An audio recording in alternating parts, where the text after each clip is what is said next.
Jesu asati vadzoka pane chiitiko chichatsvaka kutsungirira kwavanhu panguva yematambudziko. Chiitiko chacho chine chekuita nekusarudza kumira naMwari uye nekusarudza kuinda nechikara nedziso dzacho. Kutsungirira kuvatsvene kuri kuuya after paparidzwa the three angels messages. Paparidziwa kuti ityai Mwari mumurumbidzei. Paparidziwa kuti budai mukati maro Bhabhironi raparara. Paparidzwa kuti kana munhu akanamata chikara naiyewo achamwa waini isina kudhailutwa yehasha dzaMwari. Saka nyaya yekutsungirira panapa haisi kureva vanhu vachinge vashayiwa shuga kana kuti vanhu vachishayiwa kukwira makombi, vachishayiwa transport vongotsungirira kuti rega tingopinda murori tingosvika kumba. Nyaya yekutsungirira iri kutsvaka nyaya yekumira pachinamato, kumira naJehovha, kumira naMwari iye akasika denga nenyika,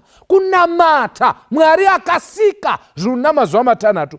Vari kunzi vatsvene vanhu vari kutambudzwa Jesu asati vadzoka. Teresa, ndopane nyaya. It's nothing to do with kungoenda kuchechi nekuimba nekunamata. But vanhu vachamira naJesu panguva yekutambudzika kwavo, hwamanda isati yare taapadhuze nekudzoka kwaJesu, ndo vari kunzi vatsvene panapa.